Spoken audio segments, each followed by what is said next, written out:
At Thanksgiving, my sister discovered I had $12 million, and my family demanded I give it to her, claiming she deserved it more. Hello everyone. Before we dive into today's story, I need your support. Lately, the channel has been losing traction, and one of the best ways you can help is by subscribing. It's quick, free, and helps us continue bringing you quality content. Your support truly makes a difference. Thank you.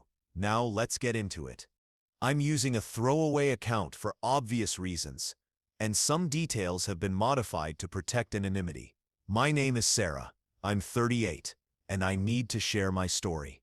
You know those family dynamics, where one child can do no wrong, while another seems invisible? That's my life. Everything was normal until I was 8. I was an only child at the time. My parents weren't particularly warm, but they were present. Mom helped with homework. Dad occasionally took me fishing on Lake St. Clair. We weren't perfect, but we were okay. Then everything changed. I remember Aunt Kelly showing up at 2 a.m., telling me to pack a bag because Mom was in the hospital. My sister Rachel was on the way, but she wasn't due for another 2 months. The following weeks were a blur of hospital visits and hushed conversations. Rachel was tiny, like one of my baby dolls, but surrounded by tubes and machines. I wasn't allowed to touch her. That was the first time I felt an invisible wall form between me and my family.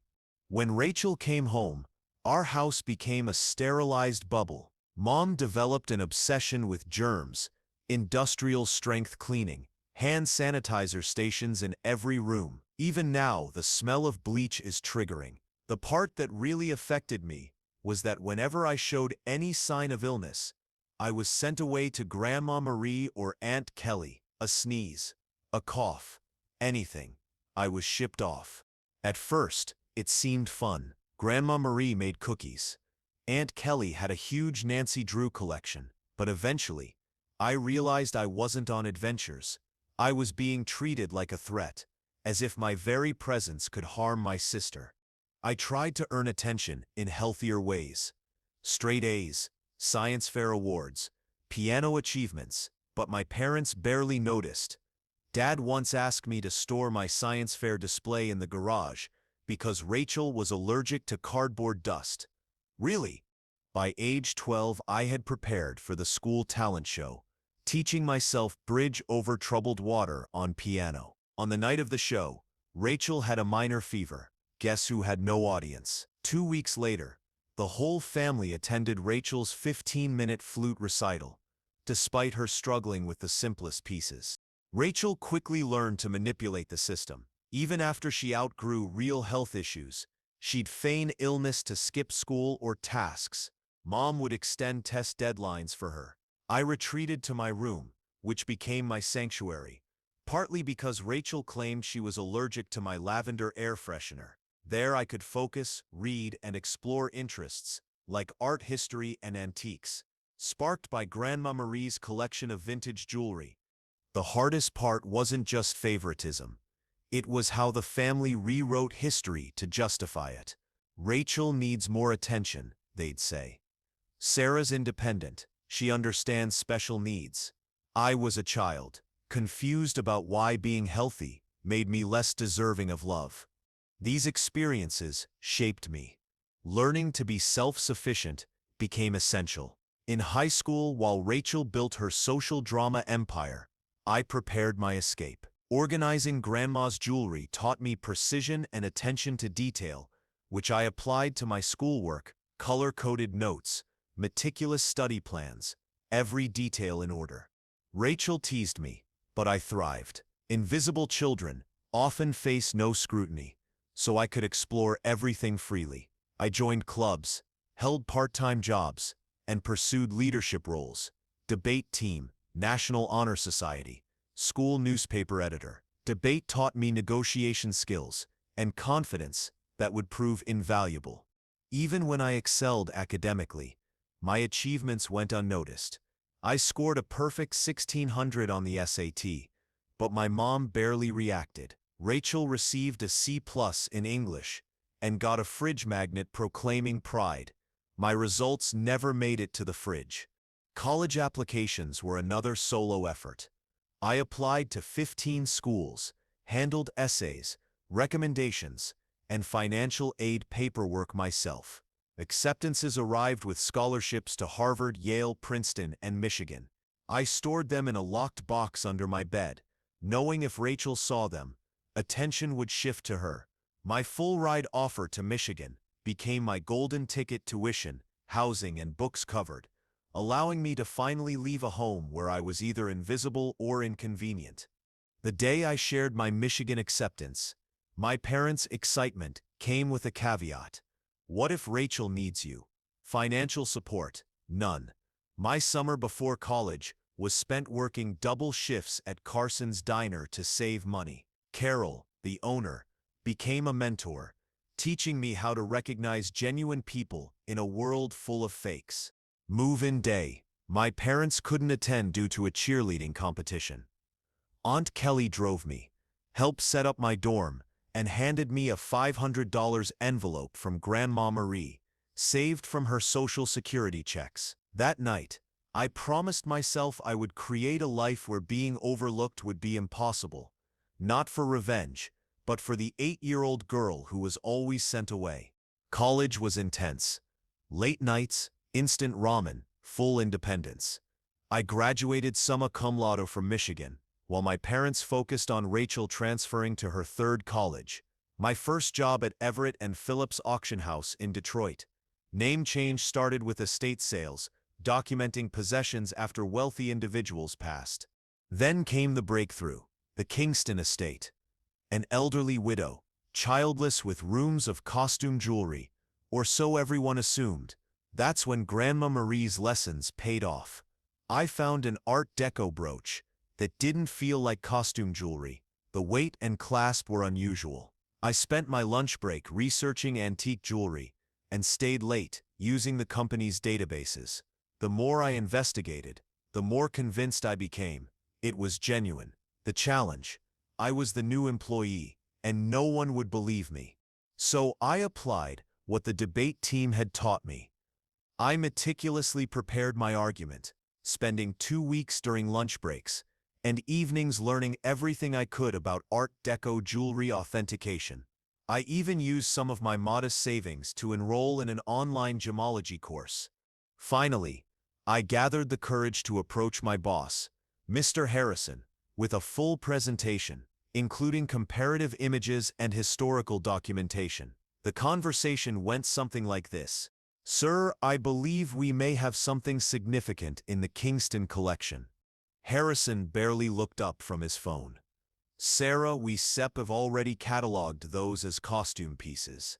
"You stare correct, but look at these maker marks. They match Carter Sip's 1925 signatures perfectly." Harrison finally paid attention. "Where did you learn all this?" I replied, Some research." Long story short, the brooch sold for $47,000 at auction. It was part of a limited European collection from the 1920s. After that, Harrison started trusting me more, giving me additional artifacts to authenticate. My hobby of sorting antique jewelry had gained real significance.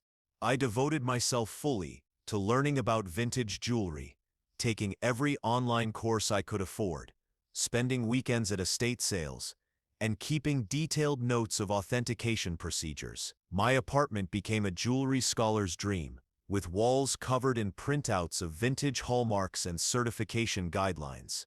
The auction house began to see results. I discovered important items others had missed, developed contacts with collectors, and learned the market. My commission checks grew, and for the first time, I wasn't just surviving, I was saving money. My family, still largely uninterested, continued their usual Sunday dinner routine. Mom would ask, "Sarah, still at that antique shop?" "It sets an auction house, actually." I'd reply, "And yes, I just authenticated a rare Tiffany piece." Rachel would chime in, "Oh my God, speaking of jewelry, you have to see this charm bracelet I bought at the mall." I didn't care anymore.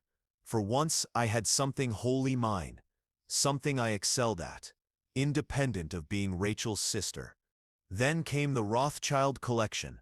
About 2 years into my employment, it was a major estate from an old money family, generating significant industry buzz. While cataloging, I noticed a seemingly ordinary Art Nouveau piece that everyone else overlooked. I spent 3 days investigating it, barely sleeping, and discovered it was from a famous French jeweler's private collection, thought lost during World War II. It sold for $238,000 at auction. Harrison called me into his office. I expected a promotion, but he said, "Sarah, you're wasting your talent here. You should run your own authentication business." Initially, I shrugged. How could I start a business with my limited funds? But the idea grew. I began doing small freelance authentication projects on the side. Word spread about my skill, and private collectors started contacting me directly. One night, surrounded by jewelry manuals and authentication tools, I realized I could create a business of my own. I took out a loan against my car, emptied my savings, and rented a small office above a Chinese restaurant. The space smelled like cooking. Wi-Fi only worked in one corner, but it was mine. The first few months were challenging. I'd wake at 4 a.m., anxious about expenses and loan payments. Furnishings were minimal, a Goodwill card table and a chair found on the curb. But my auction house experience had provided reputation and contacts, which were invaluable. I started small, authenticating items for local antique dealers. My fees were lower than bigger firms, but my attention to detail quickly got noticed. 6 months later, a dealer contacted me about a Victorian-era collection. I worked for 2 weeks straight, documenting everything and identifying 2 rare pieces misclassified as replicas. The owner paid my fee and offered a 10% commission, $86,000, more than I'd earned in the prior 2 years combined. Soon, private collectors, estate lawyers, and even my previous auction house began sending me work. By year 2, I hired my first employee, Jenny, a quiet but brilliant gemology graduate. She became head of authentication, and the firm expanded faster than expected, moving into a proper downtown office and creating a team of specialists. We built a reputation for identifying misplaced historical jewelry, but keeping my success secret from my family was tricky. They still believed I worked at a modest antique shop. Rachel would make sarcastic remarks at Sunday dinners, unaware I had just authenticated a $1.2 million piece. I even began wearing high-end jewelry to family gatherings, noting that no one noticed. Rachel once spent 20 minutes showing off her $200 Michael Kors watch, while I wore a vintage Patek Philippe worth more than her car. By year 5, we had offices in Detroit, Chicago, and New York. I spent more time traveling than at home, managing a team of financial advisors and authentication specialists. I maintained a modest lifestyle, a nice home, a high-end but understated car, but invested heavily in office equipment, security systems, and a custom vault. Despite the wealth, explaining my success to my family was impossible. They still perceived me as inferior. Every Sunday, I'd go to dinner, dressed modestly, while handling million-dollar deals during the day. Around this time, Aunt Kelly told me my parents were struggling with Rachel's educational loans and medical bills. Mom mentioned they might have to sell the house. I couldn't let that happen, so I began making anonymous monthly transfers of $5,000. My parents assumed the support came from Aunt Kelly or another source, and Rachel often claimed credit for inspiring assistance. I continued the transfers even as Rachel's spending became more extravagant. Luxury bags, vacations, social media bragging. The irony was delicious. My money enabled her lifestyle. Yet my family praised her initiative, while imagining I survived on ramen. When Rachel wanted to pursue an MBA at another private university, Mom called me in tears. I suggested state schools, but she insisted Your sister needs to maintain certain standards. I increased my monthly contribution to $7,000, unaffected financially, while my family continued to compliment Rachel's initiative. I was giving a guest seminar at the same business school Rachel wanted to attend. My family didn't know that the dean personally invited me to lecture on luxury goods authentication and business growth. I had to come up with an excuse to skip Sunday dinner that week. By this point, my own achievements felt like a separate life, as if I were a corporate superhero with a hidden identity. By day, I ran a multi-million-dollar authentication business. By Sunday evening, I was just Sarah, the disappointed daughter working at an antique shop. The weight of maintaining the facade was growing heavier. Rachel repeatedly made rude remarks about my career. Mom apologized to her friends for my modest lifestyle. Dad suggested I get a real job. I always knew the truth might explode, but I didn't expect it to happen so dramatically. 2 weeks before Thanksgiving, Mom called, distressed about a herniated disc. The idea of cooking Thanksgiving dinner for 20 guests overwhelmed her. I offered to handle the food, partly out of goodwill, partly because I was tired of pretending her dried turkey was appetizing. "Don't set worry about cost," I said. "I set been saving up." Mom was concerned I was taking out a loan, but I coordinated everything with a high-end catering firm I trusted from business events. The food arrived flawlessly, a level that made home-cooked Thanksgiving seem trivial. Of course, Rachel had to respond. "Store-bought stuffing? Really, Sarah? Mom sips is so much better." This from the girl who once set off the smoke alarm making toast. Mom apologized to guests, but they were clearly enjoying the meal. Rachel fell silent after tasting the maple-glazed Brussels sprouts, an expensive dish costing more per plate than her weekly grocery budget. I stepped away to check my laptop for a major Hong Kong auction. Rachel came in, without knocking, to borrow a charger, and saw my screen. Realizing this was her chance to expose me, she smirked, grabbed my laptop, and walked into the dining room. Picture this: 20 family members, gourmet turkey in front of them, and Rachel spinning my laptop around. She thought she'd reveal some minor antique transactions. Instead, they saw current account balance, $12.4 million. Pending authentication contract, $485,000. Recent transaction, $1.2 million. Hong Kong auction, quarterly profit report, $4.2 million. Rachel's face cycled through shock, disbelief, and nausea. "This cannot be right," she whispered. Mom giggled nervously. "Don't sit, be silly. Sarah works at that little antique shop." I straightened my cashmere sweater and said, "Yes, actually I own one of the largest jewelry authentication companies in the country." "Those antique shop comments? I authenticate multi-million-dollar pieces. That sut, little business cyst, has offices in 3 cities." Chaos ensued.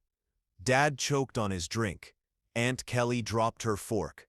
Mom's laughter turned to fury. "You have millions, and you let us struggle," she yelled.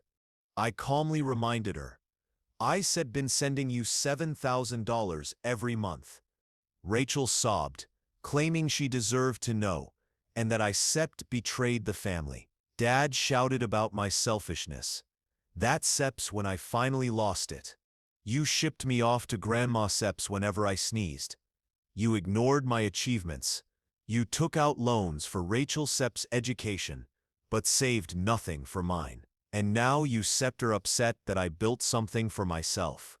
For 5 minutes, the room erupted.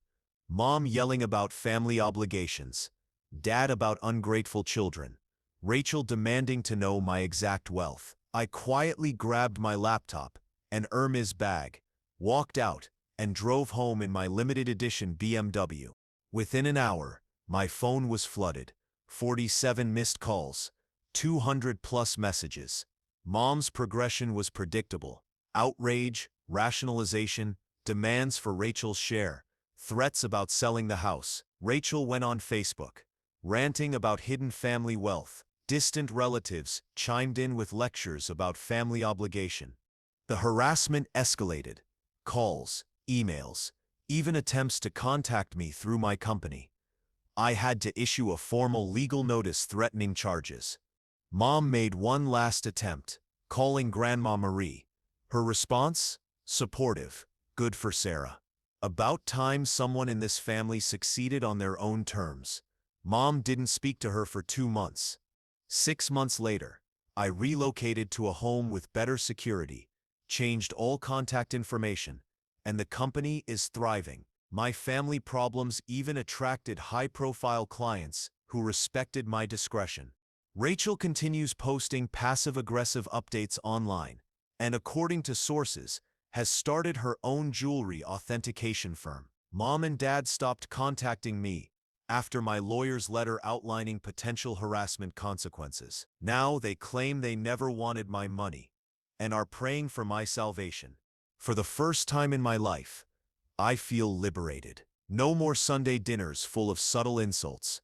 No more downplaying achievements. No more financing Rachel's lifestyle. My therapist says I'm establishing healthy boundaries.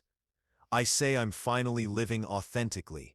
Special thanks to the catering firm, who told me my Thanksgiving meal was the highlight of their year. To Rachel, that Cartier bracelet in your latest Instagram post? Definitely a fake. Thank you for watching. If you haven't subscribed yet, please do, and hit the notification bell to stay updated with more real-life stories like this.